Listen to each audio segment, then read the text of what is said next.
Hello बच्चों, कैसे हैं आप लोग। आज जो है हम एक छोटा सा प्यारा सा टॉपिक लेने वाले हैं और इंटरेस्टिंग टॉपिक लेने वाले हैं। देखो, अभी तक हमने क्या पढ़ा कि दो जनकों में से एक प्रभावी था, दूसरा अप्रभावी था और अपन में एक लक्षण प्रकट हो रहा था, है ना। कहीं पढ़ रहे हैं दोनों ही प्रभावी नहीं है, कहीं पढ़ा हमने अपूर्ण प्रभावित, हम सप्रभावित, हम दोनों ही प्रभावी पढ़ा। लेकिन हर बार हम देख रहे हैं कि प्रभावी लक्षण और अप्रभावी लक्षण, प्रभावी जीन और अप्रभावी जीन बात कर, हम बार बार प्रभाविता अप्रभाविता और अपूर्ण प्रभाविता की बात कर, प्रभाविता की और अपूर्ण प्रभाविता की बात कर रहे हैं। अब हम ये डिस्कस करेंगे कि कोई जीन प्रभावी है तो वो प्रभावी क्यों है, कोई जीन अप्रभावी है तो वो अप्रभावी क्यों है। भाई हमने क्या पढ़ा प्रभाविता के नियम के अंदर, हमने पढ़ा कि वह लक्षण जो अपन पीढ़ी में प्रकट होगा उसे क्या बोलेंगे प्रभावी लक्षण, जो प्रकट नहीं होगा उसे बोलेंगे अप्रभावी लक्षण। तो कोई लक्षण अपन पीढ़ी में प्रकट हो रहा है तो क्यों हो रहा है, नहीं हो रहा है तो क्यों नहीं हो रहा है, और एफ टू पीढ़ी में वो प्रकट हो रहा है तो क्यों हो रहा है। ये वाली चीज हम समझने वाले हैं। प्रभावी लक्षण है तो वो क्यों है, अप्रभावी लक्षण है तो वो क्यों, प्रभावी लक्षण का क्या कारण है कि वो प्रभावी हैं, और ऐसा क्या हो गया उसमें कि वो प्रभावी रह गया, और दूसरे लक्षण में ऐसा क्या हो गया कि वो अप्रभावी हो गया। लंबाईपन वाला गुण है, लंबा है पौधा, तो एक कैपिटल टी लंबा कर रहा है, स्मॉल टी से बोना हो रहा है, तो स्मॉल टी में ऐसा क्या हो गया कि वो जो कैपिटल टी जितनी लंबाई नहीं बढ़ा पा रहा है, और कैपिटल टी में ऐसा क्या हो गया कि वो एक निश्चित लिमिट से भी आगे लंबाई बढ़ा रहा है। तो हम ये चीज़ देखने वाले हैं, वास्तव में प्रभावी जीन है तो वो प्रभावी क्यों है, अप्रभावित वो अप्रभावी क्यों है, अप्रभावी जीन में ऐसा क्या हो गया कि वो अप्रभावी हो गया, प्रभावी जीन में ऐसा क्या रह गया कि वो प्रभावी रह गया। ये सारी चीज़ हम डिटेल में देखने वाले हैं, और छोटा सा टॉपिक है, स्वीट सा टॉपिक है, प्यारा सा टॉपिक है, हम ये पढ़ने वाले हैं। तो देखो समझना, देखो हमारे दिमाग में क्या क्या क्वेश्चन आते हैं वो सुनो। प्रभाविता वास्तव में क्या है, पहला क्वेश्चन क्या है कि प्रभाविता वास्तव में है क्या, प्रभाविता का मतलब क्या चीज हो उससे है, प्रभाविता क्या है।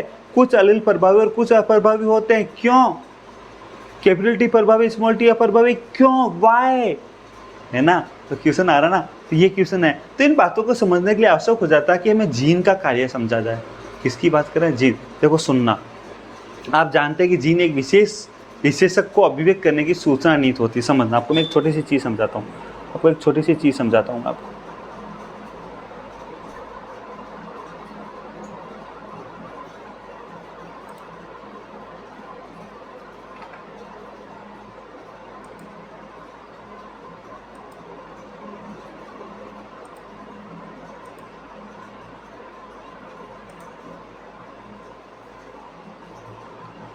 देखो समझना, जो आपका गुणसूत्र होता है ना,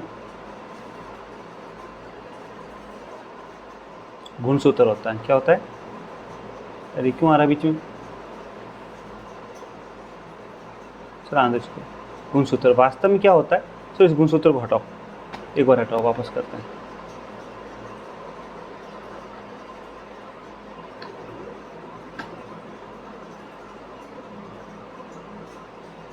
देखो कोशिका होती है,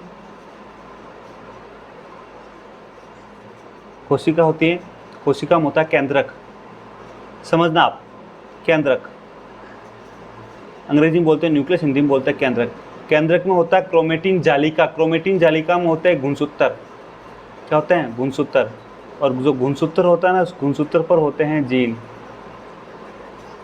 पसंद में ही ना, जो हमने जो अभी बात की जीन की, ये जीन, इन गुणसूत्रों पे क्या होते हैं, जीन, इन गुणसूत्र पे होते हैं जीन।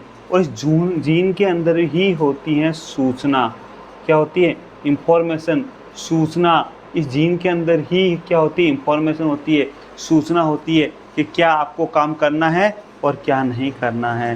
ये सूचना कहाँ होती है, ये जीन के अंदर होती है। बात समझ में आ रही है क्या आपको, ये बात समझ में आ रही है क्या, ये जीन के अंदर ही ये सारी सूचना होती है कि आपको कौन सा काम करना है, कौन सा काम नहीं करना है। इस सब की सूचना कहाँ होती है, जीन के अंदर होती हैं। ठीक है, तो देखो इन बातों को समझने के लिए आवश्यक हो जाता है कि जीन का कार्य समझा जाए। अब ये जीन काम कैसे करता है ये सुनना, समझ में तो आगे नहीं। सूचना कहाँ होती है, कोशिका, कोशिका का केंद्रक, केंद्रक के अंदर गुणसूत्र, और गुणसूत्र के अंदर जीन। जीन किससे बना होता है, डीएनए, है ना। तो ये जीन जो होती है ना, जीन के अंदर ये सारी सूचना होती है। अभी जीन काम कैसे करता है ये समझना, ये जीन काम कैसे करता है मैं आपको ये समझाता हूँ। अब नहीं आ रहा है, डायलॉग बॉक्स ओपन हो रहा है। ये जो जीन है ना, इसके अंदर होता है डीएनए, क्या होता है, जीन बना हुआ होता है डीएनए से। ये डीएनए क्या करता है, ये डीएनए क्या करता है कि ट्रांसक्रिप्शन, अनुलेखन, है ना, translation, transcription and translation, translation करता है, पहले तो क्या करेगा, ट्रांसक्रिप्शन करेगा, अनुलेखन करेगा और फिर उसका अनुवादन करेगा। अनुलेखन और अनुवादन क्या करेगा, डीएनए का अनुलेखन करेगा किसमें, एमआरएनए में। इसमें करेगा एमआरएनए में। ये एमआरएनए क्या करेगा, केंद्रक से बाहर आएगा और कहाँ आएगा, आरएनए पर, आरएनए, राइबोसोमल आरएनए या राइबोसोम के ऊपर आएगा। कहाँ आएगा, राइबोसोम के ऊपर। इस ये राइबोसोम क्या करेगा, इसके अंदर जो सूचना है एमआरएनए में, इसके अकॉर्डिंग प्रोटीन बना देगा। क्या कर देगा, प्रोटीन बना देगा। और ये प्रोटीन जो है, ये प्रोटीन जो है या तो संबंधित एंजाइम बना देगा, या ये राइबोसोम जो संबंधित एंजाइम का प्रोटीन बना देगा। और ये प्रोटीन जो क्या करेगा, आगे जाके जो काम करवाना है वो काम करेगा। वापस समझना इस चीज़ को, मैंने आपको क्या समझाया कि देखो, कोशिका, सिंपल वे में समझना, कोशिका के अंदर केंद्रक के अंदर गुणसूत्र के अंदर जीन। क्या होता है, जीन किससे बना हुआ होता है, ये जीन क्या करता है, ये जीन के अंदर होता है डीएनए। क्या होता है, डीएनए। ये डीएनए क्या करता है, एमआरएनए, और एमआरएनए से बनाकर जो संबंधित जो एंजाइम होता है, जो भी हमें एंजाइम चाहिए, वो एंजाइम प्रोटीन के बने होते तो एंजाइम बनवा देता है, या प्रोटीन बना देगा या प्रोटीन से एंजाइम बनवा देगा। अब ये जो एंजाइम है, ये एंजाइम संबंधित काम कर देगा। ये जो प्रोटीन बनाया है, देखो ये एमआरएनए क्या कहाँ बनाएगा, ये प्रोटीन कहाँ बनाएगा, एमआरएनए जाएगा राइबोसोम पर। कहाँ जाएगा, राइबोसोम पर। एमआरएनए जाएगा राइबोसोम पर, राइबोसोम के ऊपर बनवाएगा प्रोटीन, और इस प्रोटीन से संबंधित एंजाइम बन जाएगा, या फिर ये प्रोटीन संबंधित दूसरे एंजाइम का यूज करके जो इसको टारगेट या जो इसका काम है वो काम करवा देगा ये प्रोटीन। वास्तव में तो कोई भी जीन अपनी अभिव्यक्ति कैसे करता है, डीएनए से एमआरएनए से संबंधित प्रोटीन बनवाएगा, उस प्रोटीन की हेल्प से वो अपनी अभिव्यक्ति करवाएगा। कैसे, क्या करेगा, उस प्रोटीन की हेल्प से, चाहे तो वो एंजाइम बनवाए या दूसरे बने हुए एंजाइम का यूज लेगा वो प्रोटीन, और अपनी अभिव्यक्ति अपने आप को प्रकट कराएगा, अपने लक्षण दिखाएगा।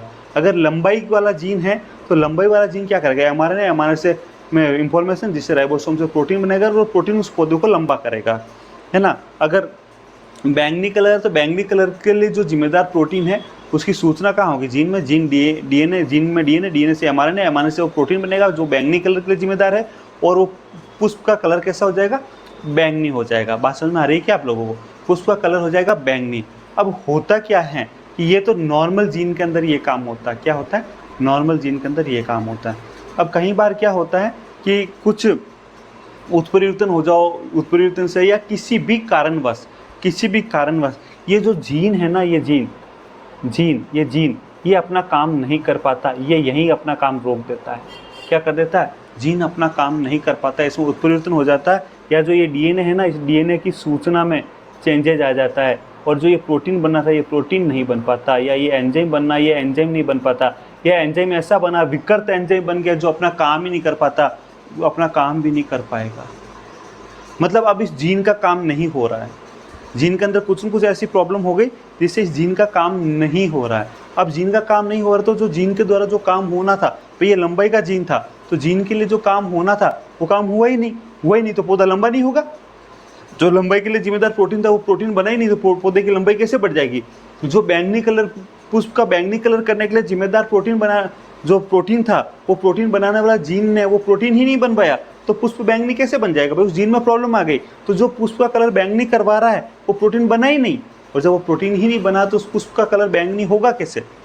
बात समझ में आ रही है आपको, उस पुष्प का कलर बैंगनी कैसे हो जाएगा, तो वो अपना लक्षण प्रकट नहीं कर पाएगा। अब जो ये लक्षण प्रकट नहीं कर पा रहा है, पहले नॉर्मल जीन था, किसी कारणवश इसमें कोई परिवर्तन हो गया जिससे अभी अपना काम नहीं कर पा रहा है, तो जब ये नॉर्मल जीन था, जब ये अपना काम कर रहा था, तब इस जीन को हम बोलते थे प्रभावी जीन। क्या बोलते हैं, प्रभावी जीन। अब इसके अंदर कुछ ऐसा उत्परिवर्तन हो गया, अभी अपना काम नहीं कर पा रहा, अब इसको बोलते हैं अप्रभावी जीन। क्या बोलते हैं, अप्रभावी जीन। बात समझ में आ रही है, प्रभावी और अप्रभावी में अंतर समझ में आ रहा है क्या आपको, है ना, प्रभावी व अप्रभावी में ये अंतर। अब सुनो, होता क्या, द्विगुणित कोशिका में जोड़े होते, पैर होते हैं, यानी कि जैसे हमने अभी ब्लड ग्रुप वाला देखा कल, IA और स्मॉल आई। तो स्मॉल आई में क्या था भाई, हमने ब्लड ग्रुप में देखा ना कि कैपिटल IA और स्मॉल आई। कैपिटल IA तो क्या कर रहा था, एक शुगर बनवा रहा था, और स्मॉल आई में कोई शुगर नहीं बन रही थी, RBC की सतह पर वो शुगर ही नहीं बन रही थी। ठीक है, तो एक जीन तो कुछ भी कोई भी शुगर नहीं बनवा रहा है, दूसरे से कुछ शुगर बन रही है IA पे, है ना। तो वो शुगर बन रही है वो कौन सी हुई, ए वाली ब्लड ग्रुप वाली शुगर है, तब उस ब्लड ग्रुप का वो ब्लड का कौन सा ग्रुप होगा, ए, क्योंकि कुछ तो शुगर बन रही है एक ही भाई, स्मॉल आई तो कुछ शुगर बन ही नहीं रहा है, तो जो दिख रही है वो कौन सी है, कैपिटल ए की शुगर दिख रही है ना। तो प्रभावी हो गया कैपिटल ए, और स्मॉल आई कोई काम करवा ही नहीं रहा है, तो उसकी कोई शुगर है ही नहीं। जैसे अब कैपिटल टी स्मॉल टी की बात करें अगर हम लोग, कैपिटल टी स्मॉल टी की, तो ये जो कैपिटल टी वाला जो जीन है ना, ये कैपिटल टी तो जो लंबाई के लिए जिम्मेदार है वो वाला प्रोटीन बनवा रहा है, लंबाई के लिए जो जिम्मेदार है ना वो प्रोटीन बनवा रहा है।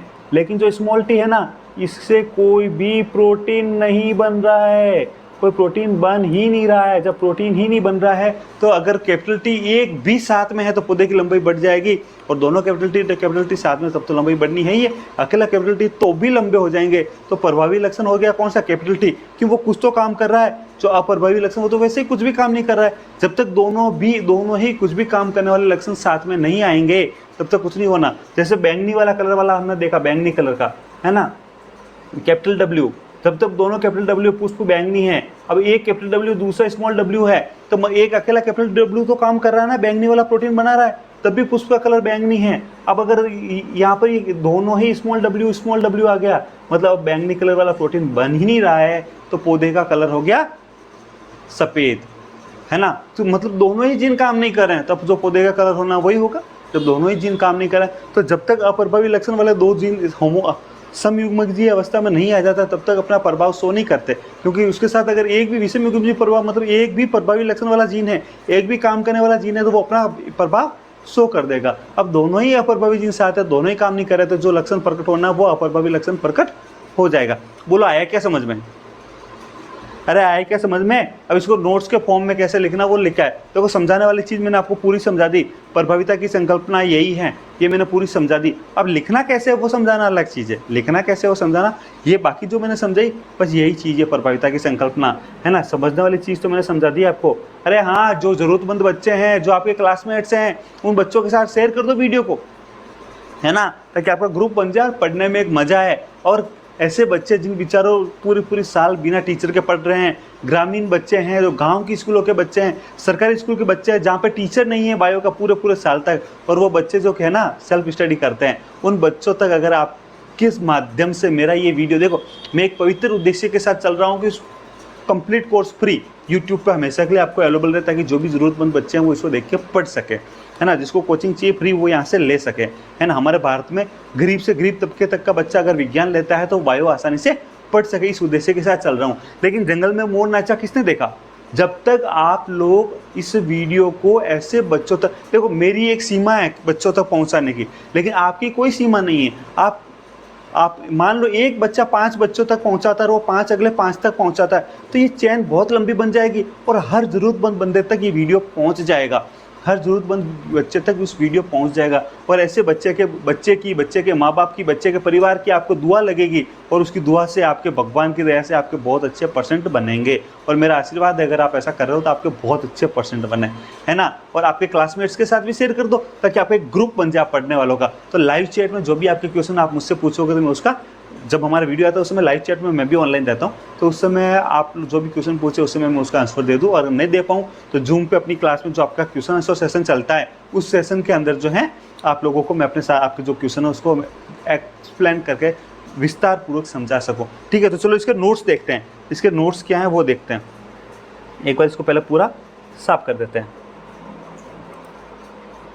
सारा साफ कर देते हैं। ठीक है, अब सुनो, इसको भी साफ कर देते हैं। अरे समझा मैंने सारा दिया, सुनो।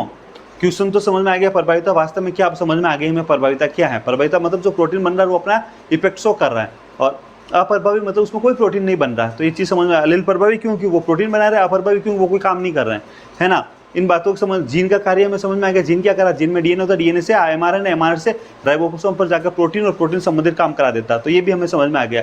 आप जानते हैं कि जीन में विशेष विशेषक को अभिव्यक्त करने की सूचना निहित होती है। सूचना किस फॉर्म में रहती है, आनुवांशिक कोड में, पढ़ेंगे आगे आनुवांशिक कोड, है ना। डीएनए में आनुवांशिक कोड में सूचना निहित रहती है, वो भी पढ़ेंगे हम लोग, है ना। द्विगुणित जीवों में अलील के जोड़े के रूप में प्रत्येक जीन के 2 प्रारूपित बन रहते हैं, हमें पता, हमने बात कर ली। जैसे कि आइए जैसे हमने कैपिटल टी स्मॉल टी, ये भी तो देखा था ना हमने, कैपिटल टी स्मॉल टी। अरे भाई द्विगुणित 2 जोड़े रह रहे ना, ये क्यों आ रहा बीच में, कोई बात नहीं, उसमें क्या रह रहा है, 2 जोड़े रह रहे हैं, तो द्विगुणित जीन है तो एक ही लक्षण के दो जोड़ होंगे। ये आवश्यक नहीं कि एलील हमेशा जोड़ में एक जैसे हो, ये आवश्यक थोड़ी है कि दोनों कैपिटल टी हो, दोनों ही कैपिटल टी हो, ऐसा आवश्यक थोड़ी है। एक कैपिटल विषम युग्मजीव यानी कि एक हेटेरोजाइगोट यानी कि एक कैपिटल टी स्मॉल टी भी तो हो सकता है ना। हमने अभी बात की देखा ही है, उनमें से एक एलील की भिन्नता का कारण उसमें आया कोई परिवर्तन हो सकता है। जो स्मॉल टी है ना वो कैपिटल टी ही था पहले, और उसमें कोई परिवर्तन आ गया जिससे अब ये काम नहीं कर रहा है, नॉन फंक्शनल हो गया, बिना काम का हो गया, इसलिए इसके अंदर ये भिन्नता आ गई, इसमें रूपांतरण हो गया। उदाहरण जैसे एक ऐसी जीन को लिया जाए जिसमें एक विशेष एंजाइम उत्पन्न करने की सूचना है, भी समझा दिया। एक ऐसा जीन लो जो कोई विशेष एंजाइम बना रहा हो। मान लो इस जीन के दोनों प्रतिरूप, इसके दो एलील रूप हैं, दोनों प्रतिरूप पे दो एलील रूप हैं। मान लेते हैं कि वह सामान्य एलील ऐसा एंजाइम उत्पन्न करता है जो एक सविशेष एस को रूपांतरण के लिए आवश्यक है। मान लो कि एक ऐसा एंजाइम उत्पन्न कर रहा है जो बैंगनी कलर के पुष्प का बैंगनी रंग देने के लिए आवश्यक है ना। बैंगनी कलर के पुष्प को बैंगनी रंग देने वाला प्रोटीन बना रहा है, उसके लिए आवश्यक है। रूपांतरित एलील क्या करेगा? जैसे अब पहले क्या कर रहा है, बैंगनी कलर दे रहा है, दोनों कैपिटल डब्ल्यू थे, बैंगनी कलर दे रहा है, अब एक में रूपांतरण हो गया। तो रूपांतरण में क्या हो सकता है? या तो सामान्य एंजाइम ही रहेगा, उसमें हल्का सा रूपांतरण हुआ, या वो काम करने से अक्षम हो जाएगा, या जो एंजाइम बना तो रहा है भाई क्या होगा, जीन में अंदर को ऐसा कुछ चेंजेज आया, भाई अप्रभावी लक्षण कैसे बना, उसके अंदर कुछ चेंजेज आया। अगर वो चेंजेज हल्का सा चेंजेज है, उसमें उसके काम में कोई फर्क नहीं पड़ा, या तो ये हो सकता है कि वो जीन अब भी उसमें चेंजेज आने के बाद भी एज इट इज काम कर रहा हो तो वो प्रभावी रह गया, या फिर उसके अंदर चेंजेज आया और वो अब काम कर ही नहीं पा रहा हो तो अप्रभावी हो गया। अगर वो काम कर रहा है चेंजेज के बावजूद भी वैसा तो वो प्रभावी है। लेकिन अगर उसमें कुछ ऐसा चेंजेज आ गया, ऐसी जगह पर चेंज हो गया उसके डीएनए में कि वो काम ही नहीं कर पाए तो अब वो अप्रभावी होगा। ऑफकोर्स अप्रभावी होगा जब काम नहीं कर रहा। या फिर उसमें कुछ ऐसा चेंजेज आ गया, वो जीन काम तो कर रहा है पर ऐसा एंजाइम बना रहा है जो एंजाइम मतलब ऐसा प्रोटीन बना रहा है जो वो अगला एंजाइम पे काम कर ही नहीं पा रहा, प्रोटीन ही काम नहीं कर पा रहा है, या तो कार्य एक्सम वाला प्रोटीन बना रहा है या जो एंजाइम ही नहीं बना पा रहा है ना। तो इस सब में वो अप्रभावी हो जाएगा। हमने डिस्कस कर लिया था, ये सारी समझ लिया, अभी हमने समझा था कि भाई किसी भी तरीके से वो जीन अपना काम करने से रुक जाए तो वो अप्रभावी हो जाएगा। बात समझ में आ रही है? किसी भी तरीके से अगर वो जीन काम करने से रुक जाए तो अप्रभावी हो जाएगा, और जब वो अप्रभावी हो जाएगा तो अपना लक्षण प्रकट नहीं कर पाएगा, है ना। अब वो जब काम ही नहीं कर रहा तो अपना लक्षण कैसे प्रकट करेगा? तो अपना लक्षण प्रकट नहीं कर पाएगा। सामान्यतः रूपांतरित एलील जो मौलिक रूप का प्रतिनिधित्व करती है प्रभावी होती है, तो रूपांतरित एलील अप्रभावी होती है। अब जो अरूपांतरित मतलब जिसमें कोई रूपांतरण नहीं हुआ है वो मौलिक गुण का प्रतिनिधित्व करेगा। बैंगनी रंग बना रहा है पुष्प का तो बैंगनी रंग बनाएगा, लंबाई बढ़ा रहा है तो लंबाई बढ़ाएगा, तो लंबाई के गुण का प्रतिनिधित्व करता है। बैंगनी रंग बना रहा है पुष्प का तो कलर के गुण का प्रतिनिधित्व कर रहा है। और जो अरूपांतरित होती है वो कोई काम नहीं कर पाता। इसलिए इस उदाहरण में अप्रभावी एलील को दर्शित होने पर ये भाई अप्रभावी एलील क्या कार्यक्षम नहीं रहता। बोलो आया क्या समझ में? प्रभावी एलील ही अपना काम करता है, अप्रभावी एलील अपना काम नहीं करता। मैं फिर आपको यही कहूँगा, वीडियो डेली आएगा, हमेशा आएगा, का सिलेबस पूरा होगा आपका, लेकिन वीडियो आने का टाइम फिक्स नहीं है। इसलिए चैनल को सब्सक्राइब कर दो, नीचे जो घंटी का बटन है उस पर क्लिक करके ऑल कर दो, सेलेक्ट कर दो, ताकि जब भी वीडियो आए उससे 30 मिनट पहले आपको नोटिफिकेशन मिल जाए और आप सारा काम छोड़ के अपना जो भी काम है कंप्लीट करके अपना कॉपी पेन लेकर पढ़ने बैठ जाए। और अपने दोस्तों और क्लासमेट के साथ शेयर जरूर करना। बात समझ में आ रही है? चलो मिलते हैं नेक्स्ट वीडियोज़ के अंदर।